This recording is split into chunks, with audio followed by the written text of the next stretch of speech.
lwaleero tugenda kwogera ku nsonga ya okunywa n'okuvuga. Drink and driving.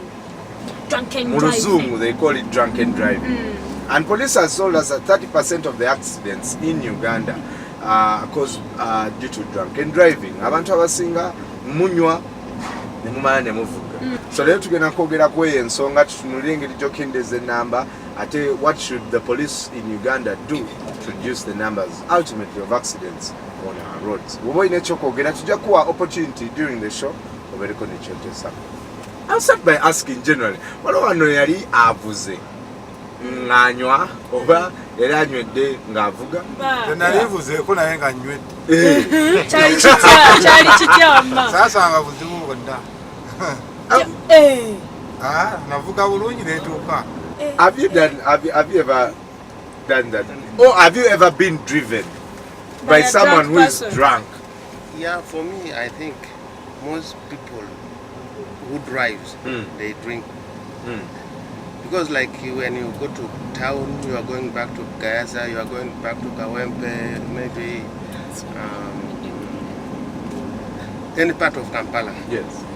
You can have a drink, because when you go back home, you will not take it. You will have friends, you share with them, then you definitely drive. Especially these days, you know, jam is too many. People keep, after work, they said, let me wait, the jam subside a bit. Then in the course of the waiting, they are taking one at least. One for the road. One for the road. Seven for the road. But the rate matters. Others drink to the extent that driving is a problem. But others drink at least. That driving is a problem. So, let me tell you a story, you people. For me, I was once driven by someone who is drunk. yes. That guy was our neighbor there at Kazo, but I cannot mention his Yes. name. Yeah, You he's can't. We could call the guy and put him on the steering. Nga tuvuga bulungi nnyo from the village up to home. nga mumusitwa ne mutuuza ku On the steering. What? The guy very well without and some even he can sleep like this. nga abavuga. Then we knock on him. Asking you, what's you people, That is active? Yes. Even there is another and he saw it's my workmate. naye pulo. Yeah, but we were at Rubiri while you lale mu Rubiri. Yeah. Nanywa natamira. Naye yaganira ebisumuluzo by'emmotoka. Naga yetaga ebisumuluzo by'emmotoka. Ne waba atamidde atya yalina okukola ki? Yalina okwevugira emmotoka ye. What goes on in your mind ng'olaba omuntu really musajja N'oyingira emmotoka.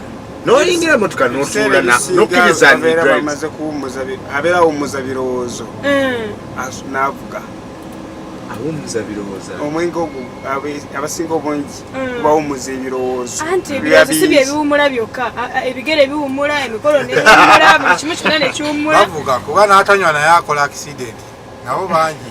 ate n'omuntu atamidde abeera mu confident kuba aba yamanyira nti waba tanyweddeeko tasobola vuga mulo. So but ayinza okuba nga alina obuzibu obwo okuba nga waba tanyweddeeko tasobola kukola ki? Tasobola kuvuga. Ensonga lwaki aba amala kunywa n'alyoka akola ki? N'avuga. Ava againize confidence. nyabo obadde olina kyo. Omwami oyo kyayogeddeko nange kyembadde ngamba. Waliyo abantu abamu era abanywi b'omwenge bagamba yo kola ekintu amala kunywako kasita anywako ng'awulira obuvumu agamba now I can do this. Naye katusooke tutegeere ekintu kimu. Let's first understand it. Is it bad to drink and drive? Because the way you're speaking now, it's like It's very good. chili common. Yeah, oba ofunye confidence. Is it bad to drink and drive? So tumanye ekyo esebo. Okunywa n'ovuga total ekyo kintu kibi nnyo nnyo nnyo kubanga kireetedde abantu bannaffe bangi nnyo batufuddeko olw'ekintu ekyo kuba nze almost I have lost like 4 friends of mine, you know. Yes. Twalinga tugenda mu rallies ezo baorganizinga embalala Masaka yezo ya Almost, they were in the same vehicle. They all died, my friends. I even I also lost my lost best my friend friend. died. They died because the one who was driving them was drunk. Yeah. Gwalieka police tugamba 30% of our accidents are caused due to drunken driving. Lero tetulina just the cause of accidents, specifically drunken driving. Okuvuga tenoma okunywa tenoma n'ovuga. Ronnie Banton yakuba akayimba kiba kibi nnyo okunywa n'okola ki n'ovuga. Twafunye mukisa ntogera Dr. Stephen Kasima, who is the senior commissioner of police in the Department of Traffic and Road Safety. Katubule ekiche ekintu kyalowooza ku mulama guno ogw'okunywa ate n'ovuga bwe tukomawo tutunule implications. What should the police do to control drunken driving? Tunule ati. Everybody knows that when you drink, your reasoning, your systems change. You cannot maneuver a vehicle, for instance, when you are in a drink, you have taken alcohol or drugs. We can stop people from drinking and driving by carrying out awareness. Even in the bars, if we had enough traffic officers or community liaison officers, they would even move to those bars where these people are drinking from and tell them not to drink and drive. But even some companies that make these beers and alcohol, they label the bottles. I've seen bottles, don't drink and drive, and under 18 are not supposed to drink. But also the other authorities concerned, like KCCA and other local authorities outside Kampala, have an obligation to regulate drinking hours. Because some people, if you go to Kabaragara now, you'll find bars open. Like in Kenya, they have regulated drinking. You cannot open a bar before 7. And by 11, you must close the bars. What I can tell the public is that we have changed our strategy of enforcing drink driving law. Good enough, I have acquired, the department has acquired many breath analyzers. I have so many in the store, and very soon I will distribute them. We are going to be testing drunkards, those who drink and drive, any time of the day and any time of the night. And we have started it. So there must be an attitudinal change. We must develop a culture of respecting laws. Because if we don't respect laws, in times of difficulties, in times of trouble, we have no fallback position. We are not happy as law enforcement officers by court giving lenient penalties, even to repeat offenders. Somebody will take there all the time, and they are given caution. If they are given a fine, the list, they should actually incarcerate these people so that others should learn that if you drink and drive, you are likely to face tough penalty. Because you will learn, you may reform, and by reforming, you may not die in an accident or kill others. Why you get them that this is continued this week, next weekend, next weekend? Should we say the punishment that police is giving these people is not good enough to stop them? Go manikati. Tufulinga Kenya. Chitegera mateka gali Kenya sisige gali ne wana. Kanze kyensubira ndoza Museveni yabawedde yayisa mateka gagana bala kugulawo misana. Chitegera. Nesenga yali yakiyisa senga ndoza senga kati bakiteka mu nkola. Senga tewali bakkiriza kale kugulawo bala misana. Corruption tulina nnyingi nnyo wano wafu Uganda. Yes sir. So kati tulina okwerwanako okubanga asobola okwedefendinga. Corruption tugwemu ffe ng'abantu tuboja kuba wakamugamba nti asibewo n'ayita eri kimonda morning ojja kumulaba nga atakoze eki agoddewo. Right. So ovuga wali okikozeeko breathalyzer test baali bagikuwaddeko. Nze mabegako sibiseera bino. Right. N'ogiraka breathalyzer saagifunako nga baayite byalema kubiteekawo. Tukoze tutya okendeeza the rate of abantu abanywa ne bavuga. Police egami ina breathalyzer nyingi nnyo.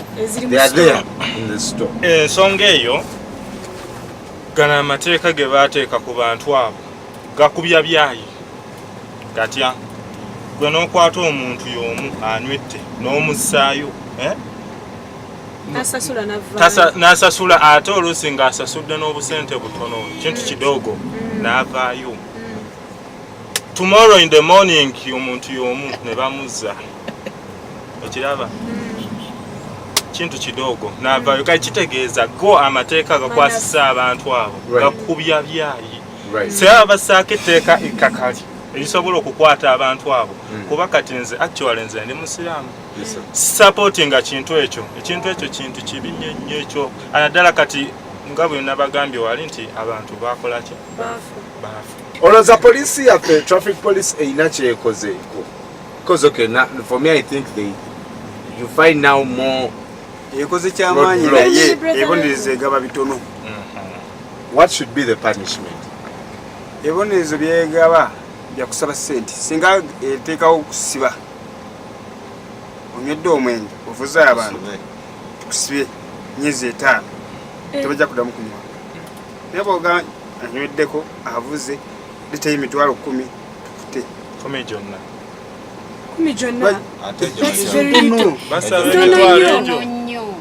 right now bakwatanga esatu you pay bawayo esatu nga babata singa bakuwa ebbanga ery'okusiba nga ddene. But the correct penalty is between 300,000 and 1.2.